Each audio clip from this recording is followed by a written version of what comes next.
Well, that sun shines bright on that old Moscow Pullman Highway road. Guys, what's up, guys? That is a part of the story tonight. Who has not been to one of these before? Who's the first time ever coming to one of these? Awesome, great, welcome. Who has been to all four stories? Has anyone been here the entire time? Great. So I will keep, for any newcomers, I will keep I'll give a kind of brief introduction, but everyone else and people that watch online, I'll keep it kind of very, very brief. This has been a whole year of St. Augustine, and the story, as you can tell later watching online, is, Mark and Anna Models Part 5.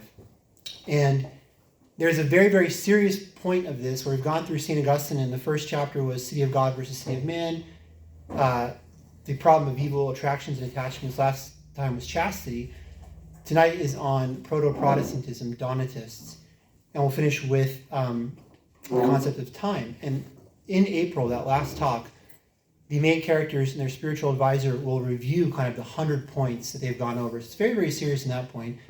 At the same time, it is an absurdist story. The story being that these two people, Mark and Anna, are brought out to the old Moscow Pullman Highway Road by a program developed by the University of Idaho called Former Models Need Long-Term Love 2.edu. And they hit it off right away and get married, and they're so incredibly good looking, right? One woman tries to sprint across the road to see Mark, and she gets hit by a cement truck. And Anna is named Miss Tennessee 3 times, even though she's from Alabama.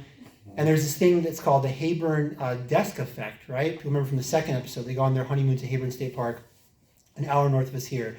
And the sweet assistant Delaney, passes out at the side of Mark and the old woman and all this kind of stuff. So you'll have that context later on. They have come back to the old Moscow Pullman Highway multiple times under the guidance of their spiritual advisor, Father LeBron. And he's been taking them through these lessons, but they're kind of marooned there now. It's been a lot of rain, and they're stuck in this kind of icy condition. That's where tonight's episode picks up. That's kind of the entire context. And there'll be a huge twist at the end that has not been referenced to yet. So it's, on the one hand, kind of serious Augustinian points, but wrapped up in a very wholly fictional postmodern story. The goal, too, is that this stuff becomes productive. Like I've said many, many times, the first 20 talks that I did here going back to 2019 became the Hippo Lectures book, and there's 2 Hippo Lectures that became this novella, Sarah from the Dust Plague. And I'm currently in the process of final revisions on Mark and Anna with my editor, so it'll be out hopefully, God willing, next month, whenever I'll let you all know. That's been very, very fun. I always think like Father Chase is so wonderful at setting all this up that we have the kind of fellowship in real time, and it also becomes this kind of work that goes out into the world. On that note, I kid you not, and also it's been crazy. Like these have been so well attended in person. The last Chastity episode has gotten 7,000 views online, and the people, this is not sarcastic, who comment love Andrew and Elizabeth, and I do too. I'm like, this is freaking awesome. So, kind of a perfect segue, Andrew and Elizabeth will come up and give the introduction to tonight, dealing with Proto-Protestantism. When I come back, I'll be kind of in character, just like diving right into the story.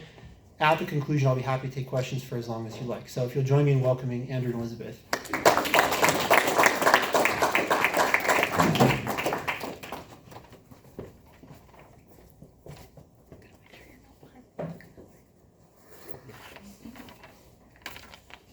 Hey, so what should we do about the lack of parking downtown? I think we should protest. No, I mean like actual solutions. Is there any kind of city planning authority we can talk to? No, I think we should protest. Wait, hold on. Let me just...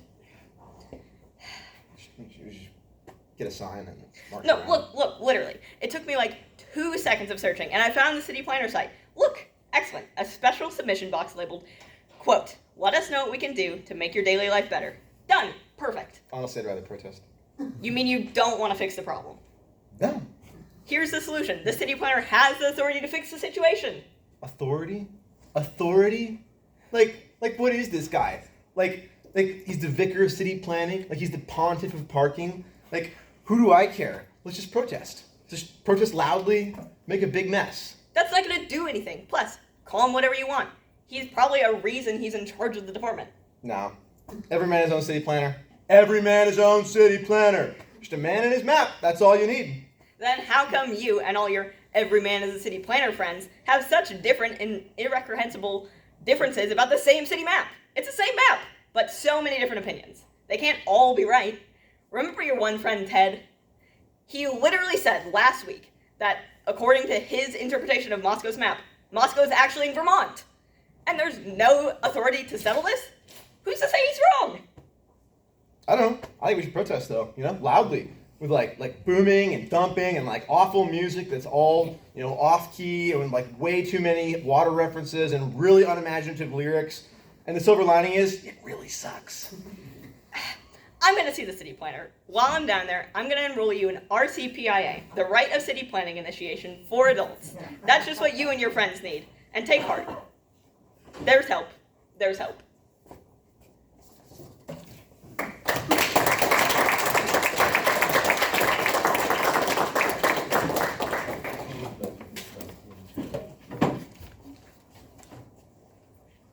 The rain that had fallen with terrifying speed and turned to ice hours before seemed to further harden before Anna's eyes. Like it was setting into place, bracing internally like concrete. It appeared to get shinier too, crystallizing clean like a fine pane of glass upon which some powdered sugar had lately spilled. And you swept it off to find beneath translucence, transparency, and proper conduits for effulgent light, just about begging to be set into motion, action. See, a flashlight clicked on, so as to exit out and pass through almost instantaneously. Anna kept on hugging her warm, steam emitting from the top cup. A sweet steam. It smelled so good as it leapt up directly from an amalgamated pomegranate, orange, and chamomile steep. The 3-in-1, long soaking into a unity hardly even the palest image of the ultimate form of it. But such is God's good humor, leaving us clues and helps ever along the way. That scented, flavored steam went directly up Anna's nose and hit some notes somewhere higher still, in what must have been beyond the frontier of nose, into the region of brain. It was nice, that was for sure. And Anna wished she could be out there on the lately called Old Moscow-Pullman Highway she had come to love, no doubt, but which had been transformed into a new creation. To touch it, the ice glide ungloved fingers across it, bounce firm fingernails up and down it like playing the piano. The sounds, the feel of the sky, the cold, the windows, now fully frosted over windows. She sat down and kept looking out the window, remembering to take a sip of her tea every now and then.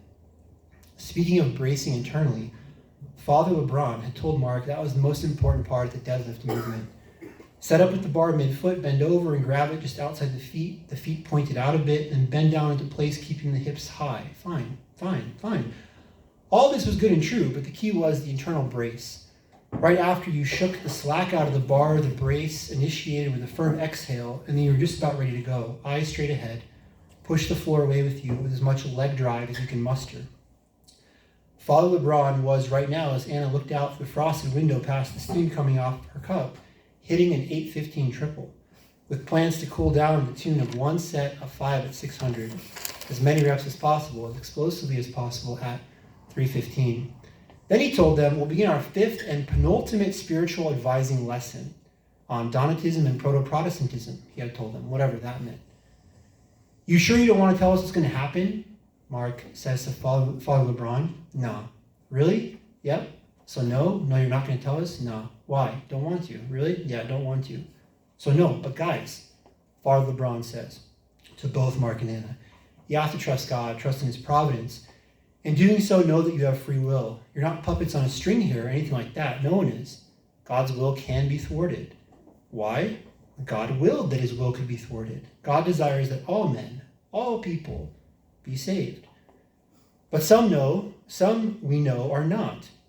We know hell is real and that some people go to hell. C.S. Lewis, since we're going to be talking about Protestants in this 5th session, said, I'm paraphrasing, something like, the door to hell is closed from within. That and God's will being thwarted and why you're not puppets, same reason, same thing, free will. God willed that people have free will, and so we do. Don't let anyone tell you differently. God has a plan for you, and if you fulfill that plan, you will be happy. If you don't, you will not be happy, but it's your choice. God will give you all the grace, every ounce of it, to complete the task he has set out for you from time immemorial, but you got to activate that thing he has given you reign over, to activate or deactivate. You got to push that free will button and getting to work, getting the job done. Listen to St. Augustine on free will. What hogwash, what BS. Some Protestants verifiably bathe in who claim that St. Augustine denied free will. What utter beclonification. Listen to St. Augustine. Quote, "As he is the creator of all natures, so he is the giver of all powers, though he is not the maker of all choices. God knows all things before they happen, yet we act by choice in all those things where we feel and know that we cannot act otherwise than willingly. The fact is that our choices fall in the order of the causes, which are known for certain to God and contained in his foreknowledge. For human choices are the causes of human acts. Our conclusion is that our wills have the power to do all God wanted them to do and foresaw they could do." Meanwhile, Mark, well upon his way to check on Father LeBron, still lifting steadfast, cutting through the ribbons of personal PRs completed beneath this cold wind, gazing, Mark was, at how easily the priest moved 600 pounds like trumpets against the walls of Jericho. Again, his once thought limitations now glowing, gone up in flames of triumph. But the walls of Carthage never glowed with the love Anna had for Mark and Mark for her, neither of whom can know what caused so vast a blaze, and here in this very place, on that first date many days ago. Yet the models, all models, know well the pain when passion is profaned, and how men and women driven wild can act. Their hearts drawn through dark presentiments declaring St. Paul's own words to be ever true, better marry than be on fire. You guys ready for our next last session? Father LeBron calls out. The final weight clanking to the floor a final time. Pious Mark answers from the doorway between the priest within his makeshift gym and his wife by the window, looking out, a type of looking glass, the glassy ice. "Even I have seen the reason long since this began, this what the winds demand, these lessons with you, Father, and that it is useless now to struggle, and, my darling, let then our course be like our sails. For can any country please me more, or offer me more welcome harbor than the land that now holds us captive, the Palouse, this dirt and these hills, and who knows for how long, God knows, God's will be done." For Mark and Anna, kind winds, even indoors, seem to swell their sails. The fleet runs swift across the surge. At last, and glad, they reach familiar sands. Sitting down, drinks, the three of them in hand, ready to begin the nearly final lesson on Donatism and Proto-Protestantism. Father LeBron says, having emerged somewhere in the restaurant/house/the place, parenthetical this place, second parenthetical the only one, as it has and has been the whole time, wearing a white scientist/doctor's coat, pushing a cart on top of which is an old school projector. Pushing the cart with his left hand while he holds a reel of film in his right hand. "Yeah," he says, plugging it in. "Yeah, you all ready for round 5? I nod. I look over at Mark, but he's not paying attention, probably thinking about me. I smile. I hope neither of them notice me smile. I wish men were different, but if they were different, I wouldn't like that. Only other women can understand what I mean by this. I don't like that he's never paying attention, that I have to tell him 9 times in a 10th, and even then he still forgets. That he can't even do the 10% of things around the house that I ask him to do, all the lesser things, and they're the same things the whole time because men can't handle curveballs. They're like dogs. They need the same thing the same way all the time, or it all gets messed up. But every time I start to get angry, I realize he's not thinking about the thing he's supposed to be thinking about because he's thinking about me. Women do not understand. I mean, they do not even begin to understand until they've been around a man long enough that men really are thinking about women all the time. Women, we are not thinking about men all the time. This is not a two-way street. There are chores to do. A 50% sale on this and that, but only this weekend. Should I use eggshell white, white Dove, Simply White, Snowbound, or Swiss coffee paint for the downstairs bathroom? Where are my slippers? Please don't use that blanket. I put my face on that blanket. Are you sure it tastes okay? Are you mad at me? Do you hate my sister? Really, where are my slippers? Men think about nothing but food, women, sports, money, and maybe sometimes working out. And videos of other men working out, but mostly women. And Mark is thinking about me. Me, can you believe it? It doesn't matter if you're considered the most beautiful woman in the world, or you're some girl in the middle of nowhere with zero self-confidence and a shoe size too big, and when you laugh, you snort, and you really hate that about yourself. If the guy you likes you, you love that. And then at that moment, becoming aware that he likes you, God willing, later on loves and cherishes you, all I tell you is forgiven. So if Mark actually did everything on time like some kind of in-house butler, I mean, he would never be off daydreaming about me, and I would hate that. That's what I mean. That's what I mean, that only a woman can understand me when I say, once more, I wish men were different, but if they were different, I wouldn't like that. And Anna, Mark says. Anna. I must have visibly shook my head, for I can feel my eyes recoiling back into focus, the way you do in waking suddenly. I guess I was really out of it. Anna, he says again. Yeah, what? What?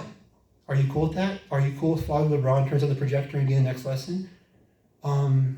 Mark shakes his head. Women, he says to Father LeBron. Father LeBron nods back approvingly. They're the worst, Mark says. That dude, whoever he was right. You can't live with him, can't live without him. I laugh. Yes, I'm ready. Tapping my ever faithful notebook, ready for some more blue ink to be pressed down in calligraphist, careful to attention details, swirls and swipes. Please, I say, go ahead.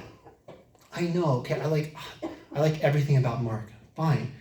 But I really like how good he is at this like trolling me. He's so very good at it. It's actually very hard to do.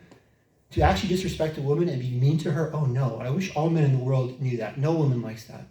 To be demeaned, put in her place, treated like she's less than, no. I've honestly never met a single gal, even very traditional ones, who tell me in that no-holds-barred, woman-to-woman, heart-to-heart talks, they like that. Conversely, if a man tries too hard around her, really, really wants to show what a gentleman he is, and is overly nice and trying too hard to pay attention and yes-manning all her talking points, she's going to friend zone him pretty quick. I wish guys knew this too. Once a girl puts you in the friend zone, your relationship is basically dinosaurs about to take direct hits to the face from meteors. It's extinction level stuff. You're not coming back from that. I'm smiling. I hope they don't see me smiling. See, Mark is so great. Of course, only a man would put it like that. Dinosaurs taking direct hits to the face from meteors. He's 100% right. Demean a woman, treat her like dirt. It's not going to work. Try too hard, you get friend zoned. Not going to work. It's about balance. It's about, well, this is why I love the Catholic faith. See the book of Genesis. See John Paul II. Men and women are equals, complementary parts, partners in the fullest sense, best friends. That's how it should be anyways if you want it to work. So this is what I mean by how good Mark is at trolling me. He kids me, prods me, makes me feel like he has 100% self-confidence, and I'm the one who should be nervous around him, like he's in control. I love that from the first date, from the first moment of the first date. And it was an immediate anti-friend zone vaccine. It was great. But then having done this, he's free to be a true gentleman and gentle with me and to love on me and cherish me, and he does. It's like, I think women want this. They want a man who puts God first, then people next. There are women, and of course their children, their family, just all people. Women want a man who puts God first, others second, himself, even a distant third. And they want a man to be kind and nice and funny and just not Mr. Friend Zone, because that is just about the worst. Like, be nice and sweet, but also have the confidence that if I asked you to fight every man in the world shirtless in the middle of the street to prove your love to me, you would. Anna, Mark says, once more breaking me out of it. Can we put the movie on? Yes, I say, yes, please. The film turns on with a slow and rickety click. A hiccup, screen to black, quick bright light, flash, hiccup, black for 2 seconds again, more clicks.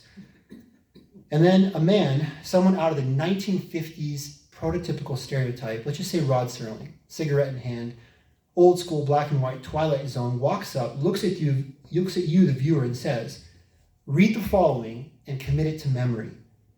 He says this 3 times. And it said, to sum it up, something basically like this, the film, the tenor of it all. It said, rather read as the following. First, there is a huge, centered citation from a 1967 master's thesis written by Benjamin J. Hubbard, and it looked like this. St. Augustine's Notion of Penance and Reconciliation Within the Church by Benjamin J. Hubbard, Jr., B.A. A thesis submitted to the faculty of the Graduate School, Marquette University, in partial fulfillment of the requirements for the degree of Masters of Arts, Milwaukee, Wisconsin, April 1967. Then a long-form note, 1 page, came on the screen regarding the whole point of this 5th lesson, the Donatists, which the slide explained were a heretical 5th century sect in North Africa that became, for lack of a better word, the first Protestants, protesting against the universal church Christ himself had established, and against which the gates of hell shall not prevail. The Donatists claimed a church community of visible saints, that only those already perfect on earth were part of the true church, and that those who had fallen into apostasy, surrendering sacred vessels or books, for example, could not be readmitted to communion, nor validly bequeath the sacraments to the faithful.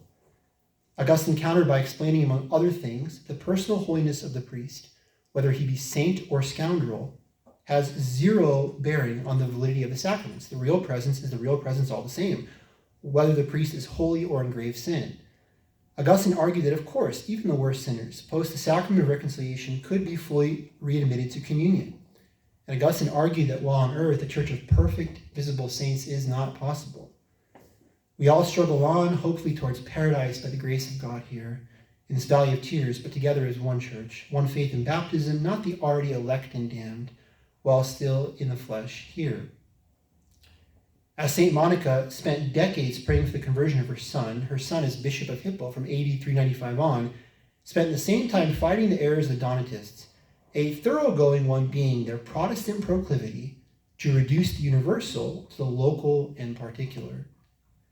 St. Augustine was fighting for the church, one holy Catholic and apostolic. Donatists were fighting to purge from the true church, as they saw it, all and any last remnants of their own self-classified impurities. A quote-unquote true church that just so happened to exist in a very small corner of the world, North Africa. As a millennium and some years more still, Anglicans would claim the true faith resided solely on the British Isles. As more years ahead yet, some Americans would claim that God has specially, as in exclusively and to the exclusion of others, blessed this small corner of the world, this small land.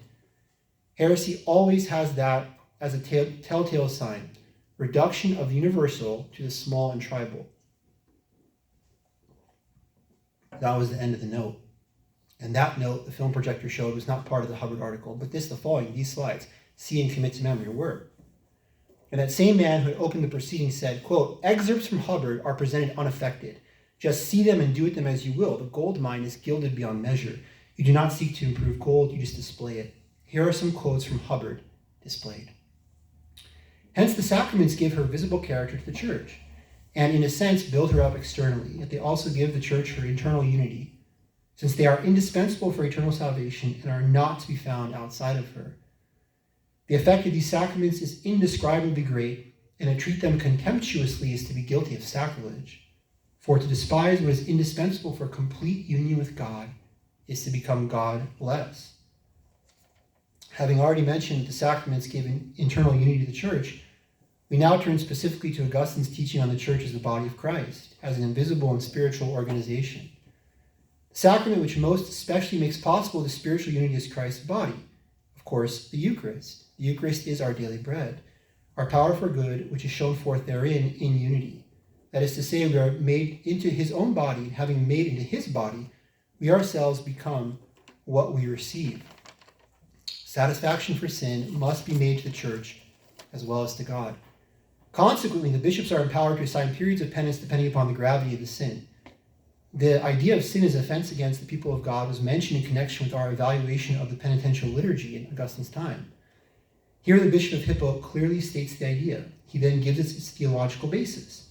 The Church has received the Holy Spirit as her source of the Christian life, only in the Spirit, and hence in the Church are sins forgiven. And this quotation is really a summary of Augustine's whole thought on penance and reconciliation within the Church. Then the guy appeared again and said something to the effect that the previous should be revisited under the rubric of the opening non-Hubbard quote, the one from him about the nature and usefulness of gold. And that it should be understood that the Hubbard quotes aid one in understanding the thought of Augustine in relation to the sacrament of reconciliation specifically, which is one of the main points of disputation that resulted in the Donatist schism and against which Augustine strove to overcome and heal the church. So let's look at this again. The film showed the whole sequence again 17 times. Then he appeared for what he said was, my second to last time to stand before you. He said similar, look and listen and memorize, commit to memory, long-term loose-style effort was to be given in seeing how 100% Catholic St. Augustine was and is. Consider these quotes, the heading topic of which will be listed at the top of the successive pages, and look and see. The film began once more to pop, whir, and fizz forward again and again. St. Augustine on the Holy Eucharist. What you see is the bread and the chalice. That is what your own eyes report to you, but what your faith obliges you to accept is that the bread is the body of Christ, and the chalice is the blood of Christ. This has been said very briefly, which may perhaps be sufficient for faith, yet does not desire instruction. I had promised those of you who have just been baptized a sermon to explain the sacrament of the Lord's table, which you can see right now and which you shared in last night. You ought to know what you have received. What you are about to receive, what you ought to receive every day. The bread which you see on the altar, sanctified by the word of God, is the body of Christ.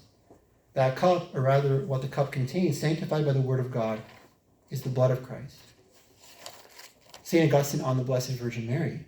He knew his mother in predestination even before he was born of her, even before as God he created her, of whom as man he was to be created. He knew her as his mother. He chose the mother he had created. He created the mother he had chosen.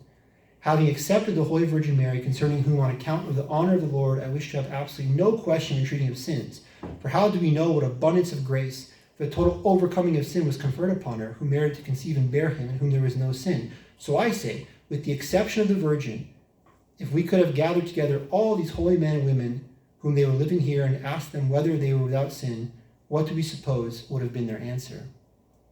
St. Augustine on Confession. Next, the Lord's Prayer is said, which you have already received and recited. Why is it said before receiving the body and blood of Christ? Because of our human frailty, perhaps our minds imagine something of which is not becoming. Our eyes saw something which was not decent. Our ears heard something exaggerated which was not fitting. If perhaps such things have been kept in because of temptation and the fragility of human life, they are washed away by the Lord's Prayer at the moment we say, "Forgive us our trespasses," so that we can safely approach the sacrament. St. Augustine on the character of the Church. No one can have God as his father who does not have the Church as his mother. I would not believe in the gospel if the authority of the Catholic Church did not bid me to do so. The custom of Mother Church in baptizing infants is certainly not to be scorned, nor is it to be regarded in any way as superfluous, nor is it to be believed that its tradition is anything except apostolic.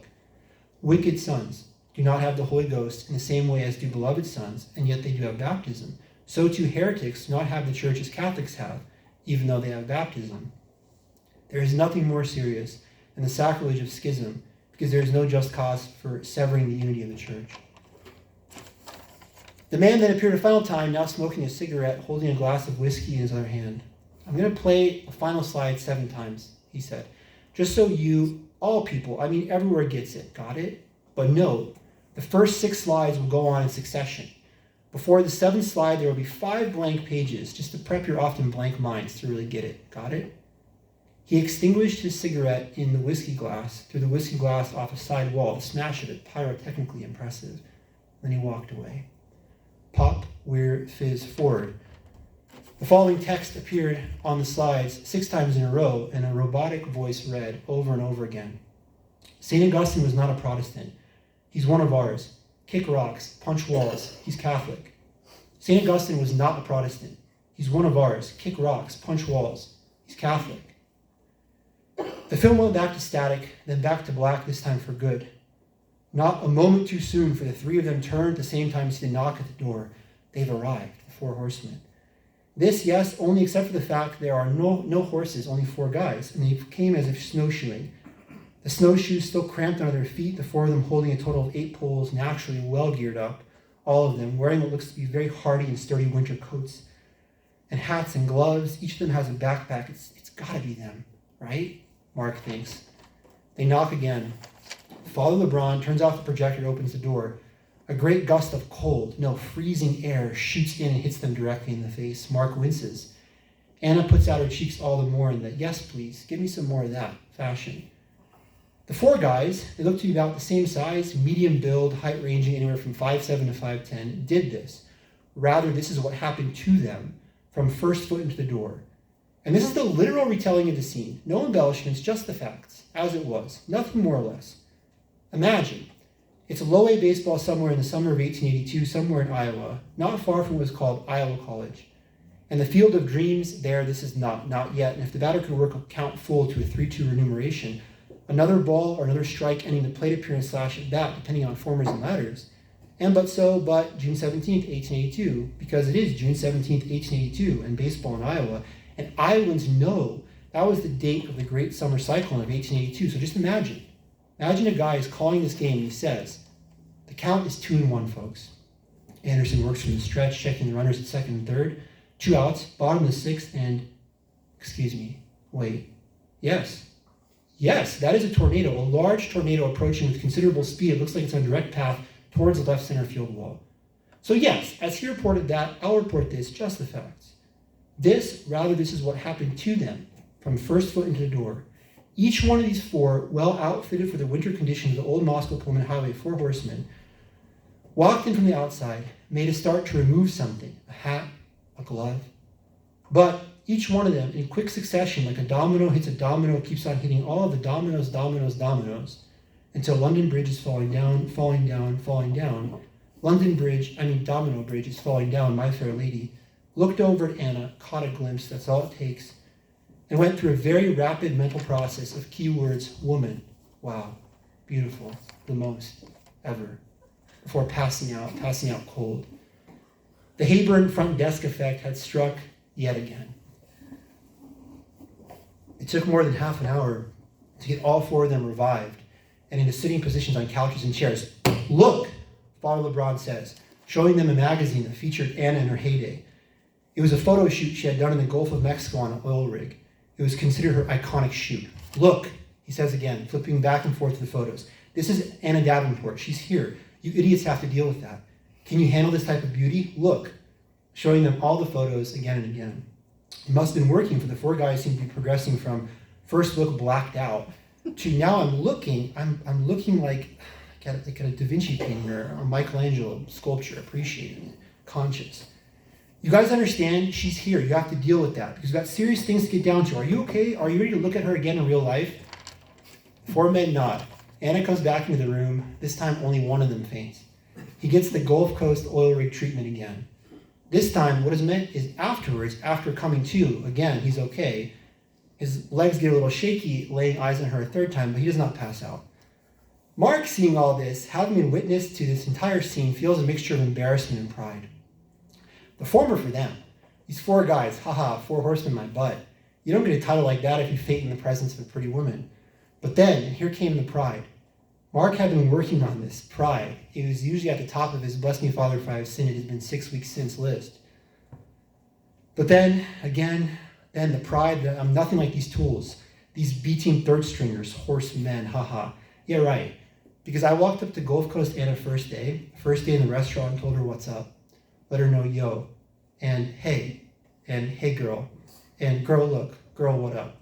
Also, this is me, this is you. Now it's going to be we going forward. That's how it's going to be. Done. Clear your books. Every guy who thought with you had a shot so cooked. They looked for love, but your number I had already booked, love. My name's Mark, I got the right stuff. Other dudes clowns, they just ain't buff. When it comes to biceps, triceps, to the face, my photo always showing up in the right place. Perennial front page of the competition I displace. Compared to me, all women a deep distaste for every other man. I'm the only man with the plan. Bam, bam, bam. That's the sound of bazookas shooting stacks of money. I've got so much money, honey. Mark! Father LeBron says, the 2nd time along with a pretty forceful smack across the face. Ouch, no, it really felt like ow. What was that for? Mark says, rubbing his cheek. What is it with you two? First it's Anna, zoning out for hours. Now you the same. I said your name 7 times. I tried to get your attention 7 times. If you need a physical alarm clock, cool, no worries. But can we please get on task?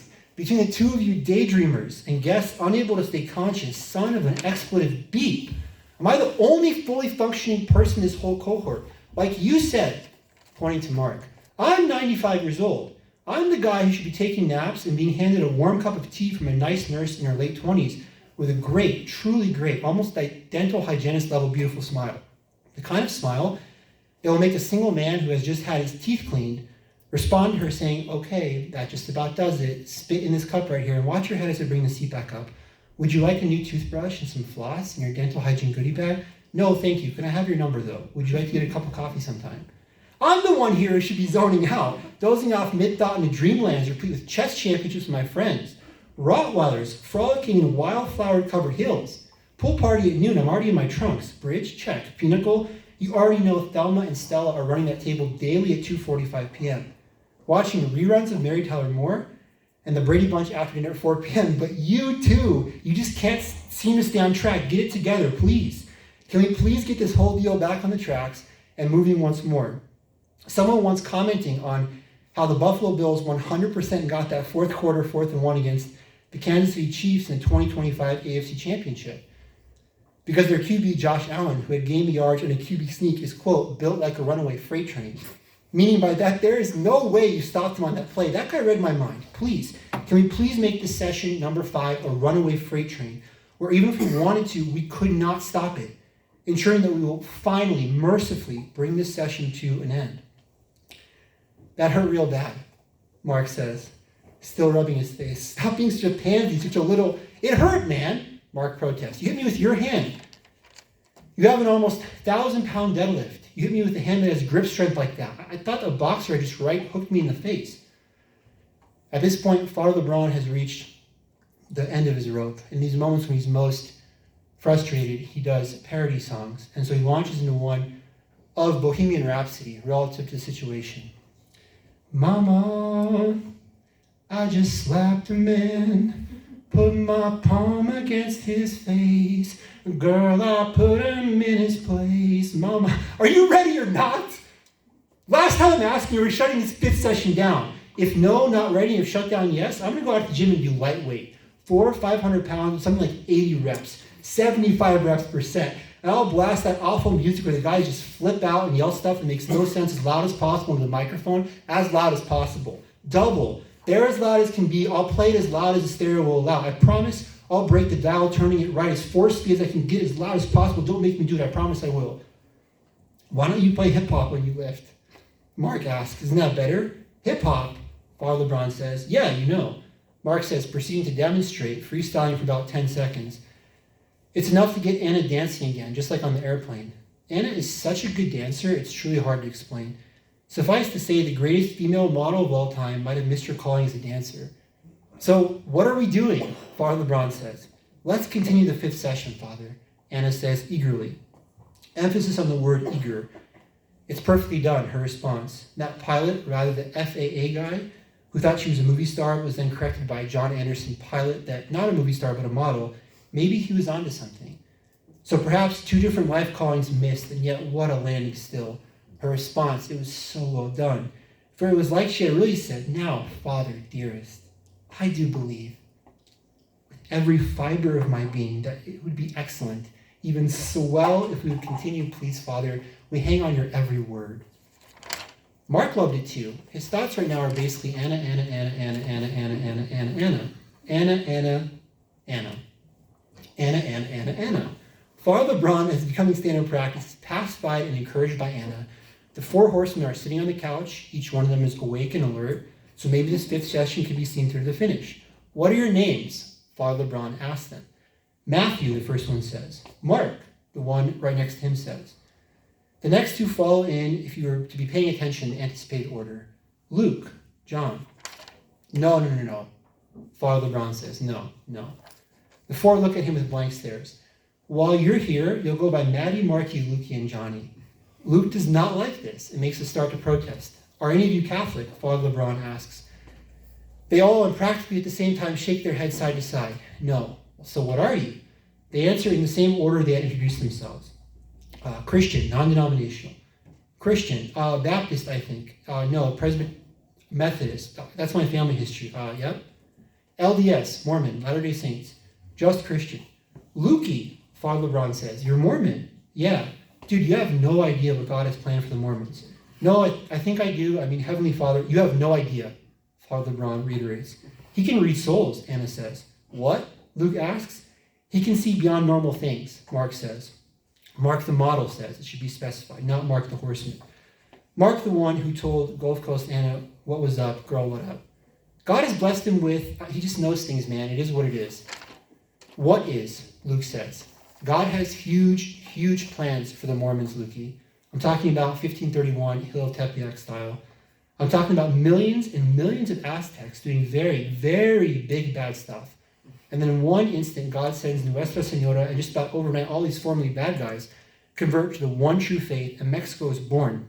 And vámonos, just think, Our Lady of the Salt Lake City Valley. Get hyped, Lukey. Just imagine all your people, good people, some of the best people in terms of morals and down-home values and all that. And now, going door to door all over the world for the capital T truth. I'm saying, let's go, let's do this. Look, Luke says, Mr. Father, is your name actually LeBron? Father LeBron? Yes, sir. An old Irish name very popular in County Cork. Really? No, but that is my actual name. Okay, Father LeBron, can you please call us by our proper names? Not these infantilizing, stupid, insulting diminutives? No. No, sorry. Why? Okay, look, you and me right now, one-on-one. First one to three, make you take it. What? You heard me. You win, I call you Mark, Matthew, etc. But if you lose, you ride and die with these names I gave you for as long as you're here. The whole group heads out to the basketball hoop affixed to what looks like a 19th century telegraph pole that is basically right there in the middle of the outdoor weight room. They shoot for ball. Guests go first, and good for Father LeBron. For as Mark the model knows, he's really, really bad at the fundamentals of the game, shooting at the top of the list. But on the other hand, Mark the model does not think Luke the Mormon horseman is anywhere ready for the type of athleticism an old priest has. It's going to come down to this opening shot for ball if Luke makes a triple win. His ball, he's a good shot, so maybe he can make three more, and he doesn't have to play defense against Father LeBron. Luke misses. Father LeBron drives past him on opening possession and dunks two-handed. Luke looks genuinely surprised, but of course.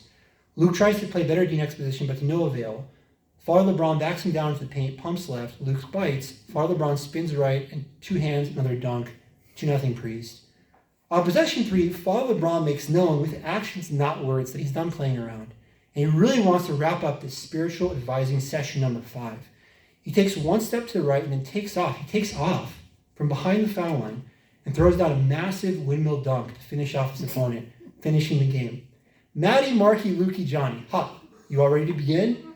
Matthew answers right away, yes, but wait, the 4 of us have information from Mark and Anna of the highest importance. Not now, Father LeBron says, just wait.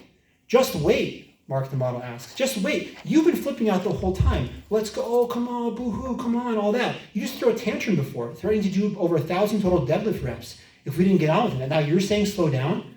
I didn't say slow down. I said no. I said wait. And yeah, wait, because our friends just showed up. We got to recap the session for them. Then they can say what they came to say. Father LeBron puts the Rod Serling guy back on. 5 minutes from completion, one of the horsemen, Luke, jumps in, hands waving, and says, rather exclaims, stop, please. Please don't continue. We've heard enough, right, guys? Mark and Matthew and John all nod in unison. We want to become Catholic, John says. Really? Father LeBron asks. Yes, Mark says. All of you, all of us, Matthew replies. Luke, are you in? Am I in? I started this interruption for precisely this reason. Yeah, I'm in. Anna looks at Mark, her husband, and smiles. Well then, Father LeBron says, I hereby do declare, you are henceforth and forevermore to be called and only referred to as Matthew, Mark, Luke, and John. Weighty names worthy of the evangelical predecessors from which they stem. Can we do it now? Mark the horseman asks. What? Become Catholic? Wait. Yes, we'll start the process immediately. I'll be happy to take the 4 of you on as advisees. We'll begin what they call RCIA right away, the rite of Christian initiation for adults. You won't be able to formally enter the church yet or partake of your sacraments, but soon, the next Easter. Yes, we'll start right away. God bless you. May God bless the 4 of you, O noble and valorous horsemen. Now, what have you come to tell the king and queen of modeling? You have an urgent message, right? John, who at this point had not said too much, stands up and steps up to the plate, as it were, wasting no time, getting right to the point. Yes, I have a message from the President of the United States for Mark and Anna. This is the whole reason for us coming here across this ice, this now fjord-like road, as far as the eye can see. Aliens have flooded and hardened the old Moscow-Pullman highway. It is a simultaneous demonstration of their power, being far more technologically advanced than we are, and a condition of their proposal. Mark and Anna have 40 hours to decide whether they accept or reject the aliens' terms. The proposal is as follows: a 2-person husband and wife modeling show. One show, a few hours tops, but on the moon. The aliens will provide to and from transportation. If Mark and Anna accept and do it, the aliens will melt the ice, stop all this nonsense, and move on to another galaxy. If they say no, it's thousands of lasers that are currently aimed at planet Earth having their on button put. You get it, you understand. Fired, call it whatever you want. One of these lasers can blow up the whole world. They're going to fire them all if you guys say no. Still, the president and the aliens told him it's their choice. It's like that old, super simultaneously catchy and ridiculously obnoxious J.G. Wentworth money commercial. It's your money. Use it when you need it. It's your choice, Mark. And you guys, you have to decide, okay? You have to decide. You need to decide. The president said they, the aliens, said this to him. All these things about choices and free will. Because according to him, the president, they, the aliens, are huge fans of St. Augustine of Hippo. They're all about free will. You have to deal with the consequences of the free choices you make, but you are free. That's what the president told me the aliens told him. The aliens also told the president their favorite book by St. Augustine is 83 Different Questions, and you'll find all you want about this free will stuff in question 24. He also told me the aliens told him they love Augustine's just war theory. If Mark and Anna refuse to do the fashion show, they are confident they will be justified in blowing up planet Earth. Thank you.